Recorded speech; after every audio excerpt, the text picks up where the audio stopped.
So in this section, the complex rational expressions, this is where that method 2 comes in. So there are two ways, right? There's the method 1 and the method 2. Now method 1, I'm going to show after. I'm going to start with the method 2.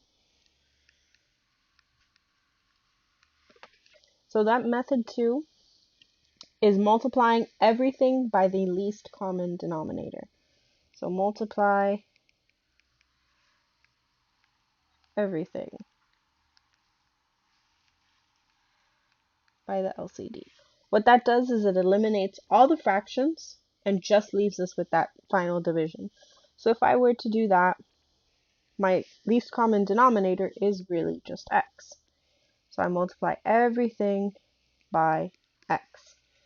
That would cancel out here, and I am left with x squared over 3 plus 1, or just x squared over 4. So that's what method 2 is. Method 2 is just multiplying everything to get rid of all the fractions and making it a little bit easier for you. Now, the other way is you can focus on doing the denominator first and then do the actual division. So if you were to do that, I'm going to pick a different color. I'll do it in the pink. If I were to do that, that's 3 over x plus 1 over x, which is just 4 over x, right? Same denominator, I don't have to multiply anything, just add up my numerators. Then I'm going to do the copy, change, flip. And that's going to be keep my numerator, or copy it. So that's just x, and remember every whole number or variable is always over 1. I change my operation to multiplication, and then I flip my 4 over x, which then becomes x over 4. So if I'm doing that, I multiply straight across, and that gives me x squared over 4. So it's the same thing, it just, obviously if the professor or the course specifies use this method, and they require you to show proof that you're using that method, that's how you would do it, the top one. Otherwise, you can do this second one in the pink if it makes a little more sense to you, but they both give you the same answers. So this second problem kind of models the one from the actual platform. I changed it a little bit though. So we're going to do method 2 for this one specifically. So if I'm doing method 2, I'm multiplying everything by the least common denominator, which the least common denominator is just m. So just like the other one was x, this one is just m. And when you do this again, you multiply everything by it, which cancels out the fractions and leaves me with an m squared plus 36 over m squared minus 36. Now, this bottom part is technically a difference.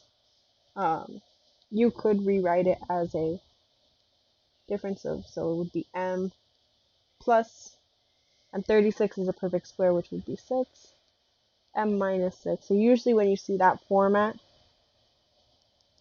it'll factor out into something like that. However, you can't factor out the numerator. So if it's that case, what you would need to do is you would actually just leave it like this.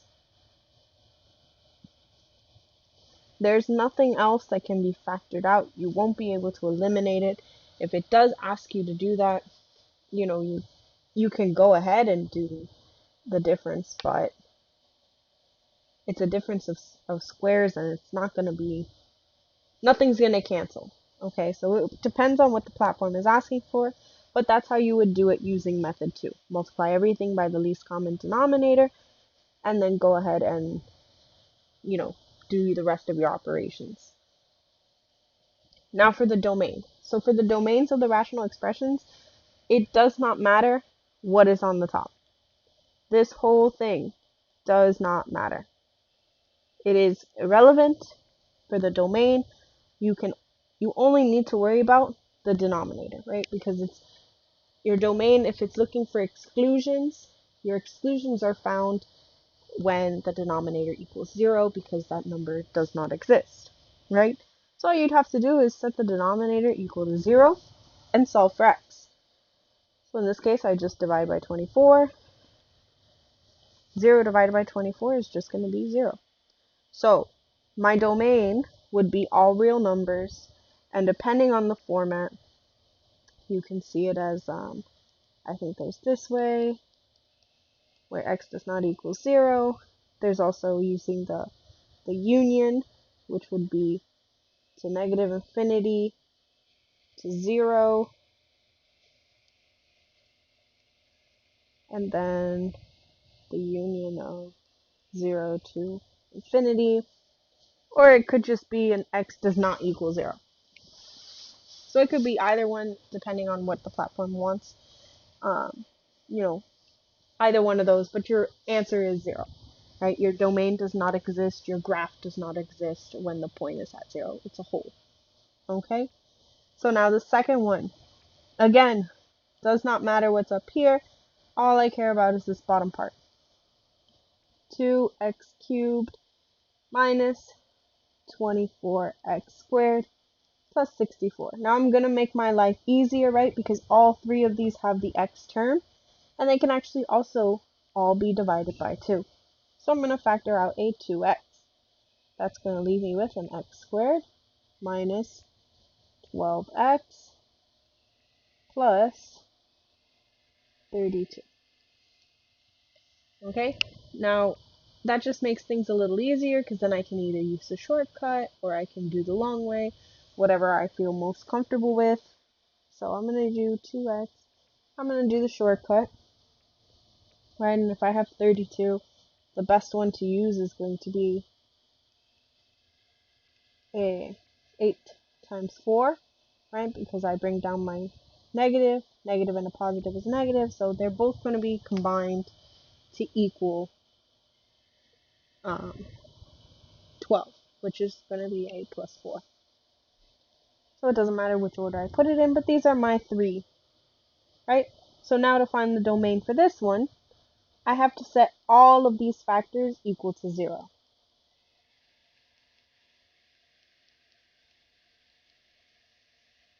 And then this one I divide by 2, that's going to be x equals 0, or x cannot equal 0.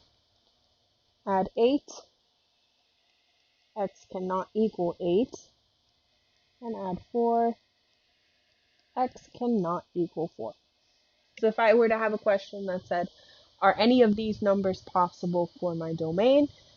First thing is to factor the denominator and then see, well, okay, this one is not included in the domain, so, it's not on the graph. Or then you can say, oh, well, the answer is 4, but this is negative 4, so yes, there will be a point on the graph at that. Okay? Now the next thing is the synthetic and long division. So the synthetic division, the first thing, actually this one is going to be the long division. No, this one is the synthetic. So what I have here is my two components, right? I have my little box. This is basically the setup for the synthetic division. Now, I always just need this number, and I'm always using the opposite of that sign. Okay, so if that's a negative, I'm really just looking at a 3. Okay, I'm going to use the positive instead of the negative. Now, when it comes to the placement of the synthetic, I always go by my leading coefficient, which in this case it's the 3, or the leading degree. My coefficient is 1, right? So I'm going to make a little note. Here's m cubed, m squared, m1, and m to the 0, which is just, any number without an m. So I don't have an m squared, I don't have an m to the 1, but I do have a negative 20. Okay, so now when I go ahead and do that, I bring down my first number, I multiply 1 times 3, which is just 3. So let me keep that in black. And then I combine it. 0 plus 3, And it's always going to be plus, obviously, because if there's a negative, then you know you're going to be subtracting. So it's always plus. So that's a 3. Again, I do 3 multiplied by 3. So 3 times 3 is 9. I add again. Multiply it one more time by 3. 9 times 3 is 27. Now this is 27 minus 20, or just 7. So this number right here is my remainder. Right? There's no other numbers in my equation. This is it. So when I write this, I actually start using the exponent that is 1 less than my original. So if this was m3, I'm really starting with m squared. And then this 3 is a plus, so it's a plus 3m plus 9, right? So this would be m to the 1, this is m to the 0, but it doesn't exist, so I'm going to erase it. You just keep counting down, okay? Now with my remainder, it is a positive, it is 7, but when I write this in, I write it over the number I divide by, this m minus 3. And that would be my remainder. Okay? Now, if your platform is asking you the remainder and it's talking about just the 7, then you would just write the 7. But when you are putting this all together, the equation, it's going to be 7 over m minus 3. Or 7 over whatever number that was. So I have this also. This is a little, kind of like a cheat sheet, right? So if we had our same thing, it was m3 minus 20, right? And what was m minus 3, right? So you can just follow this one along. It's a little neater, and it also helps out because it does tell you.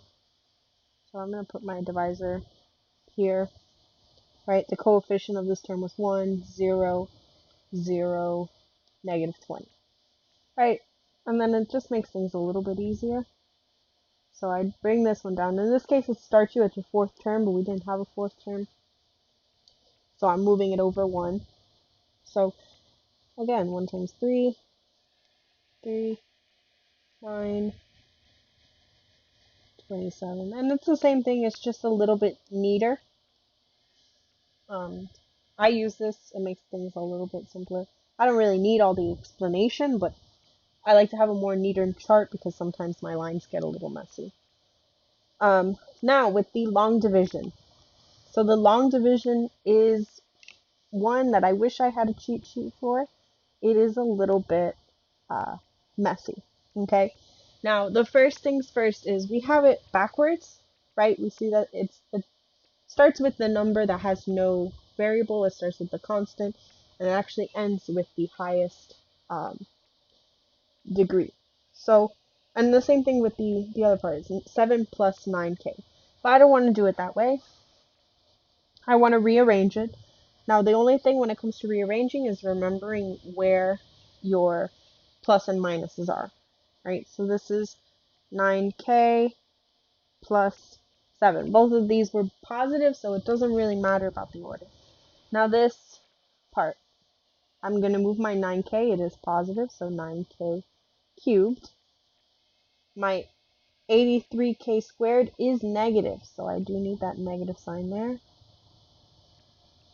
Negative 43k, and then plus 26. Now I can go ahead and start. So the main thing to remember, that number 1 is that this is a negative. There's always a subtraction sign at the beginning, and that becomes really important when we start getting on to those negatives, so like that negative 83 and that negative 43. Now I need to figure out, my main goal is I'm matching really only the number with the variable. I don't care about that 7. What I care about is how do I get this number to look like this one. Now in this case, 9 is 9, so that's fine. I only need a 1, so I'm going to write 1. But now I need to multiply k to get to k3. k cubed. So to do that, I want to do k squared, right? Because this is k1. I add when I multiply my variables, so 1 plus 2 is 3. So that just gives me 9k cubed, which is what I want. Now I can look over 7 times k squared is just going to give me a plus 7k squared. Now I remember that this is a negative, so actually both of these are negative because I'm subtracting. And that 9k cubed minus 9k cubed is going to be 0. And now I have a negative plus a negative here. So it's really like addition. So 83 plus 7 is going to give me 90k squared. And I'm going to bring down the rest of my equation. So minus 43k plus 26. Now again, this is where it can get a little bit tricky. So I need to remember I have that negative outside. And this actually is also a negative. Okay? So what I actually want is it to be negative 90k squared plus. So to do that, I need to write in a negative over here. So how do I get from 9 to 90? Well, I multiply by 10.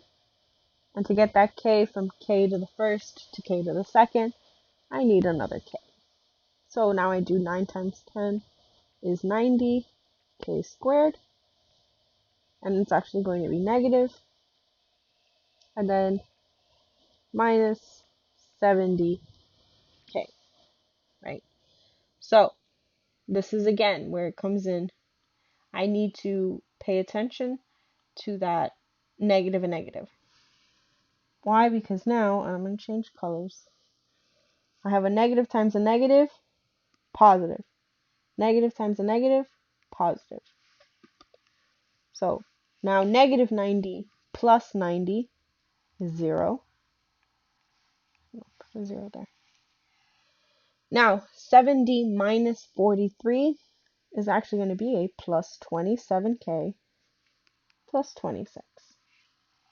Okay, so now I can go ahead and keep going.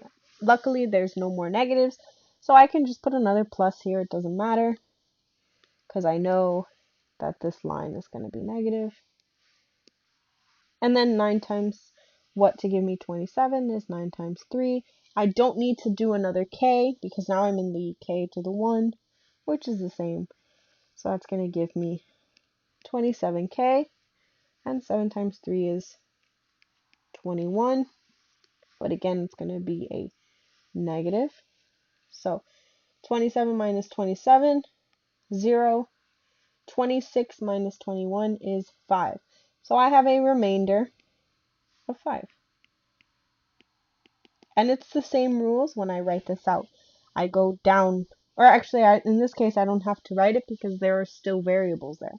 So it's actually just k squared minus 10k plus 3 plus 5 over, and again, it's addition, so it doesn't really matter, nk plus 7 or 7 plus nk, it's the same thing, they're addition. Okay? So, that is the basics for synthetic, long division, and complex rational expressions.